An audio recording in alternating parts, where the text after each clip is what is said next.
গতকাল আর আজকে দুদিনই রোদ ওঠেনি। খুব ঠান্ডা, কুয়াশা, বৃষ্টির মতো পড়ছে। ঠিক বৃষ্টি নয়, তবে কুয়াশা পড়ছে খুব বেশি পরিমাণে আর কি। এই টিনের ছাদ চুয়ে যে জল পড়ছে টিন দিয়ে। আমরা জানি যে সূর্য আজকে নয় কালকে উঠবেই। সূর্য উঠবে এবং এই কুয়াশা, এই অন্ধকার দূর হবে এবং প্রকৃতি আবার খিলখিল করে হাসবে। আমরা আবার রোদে জামা কাপড় শুকোতে দেব।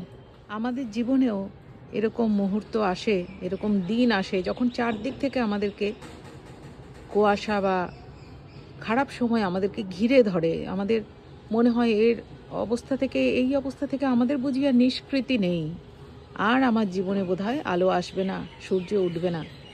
কিন্তু ধৈর্য ধরে থাকতে হয় এই সময়ে। ঠিক একদিন এই কুয়াশা ভেদ করে, অন্ধকার ভেদ করে সূর্য ঠিক উঁকি দেয়। তাই খারাপ সময় এলেও জীবনে ধৈর্য ধরে থাকতে হবে।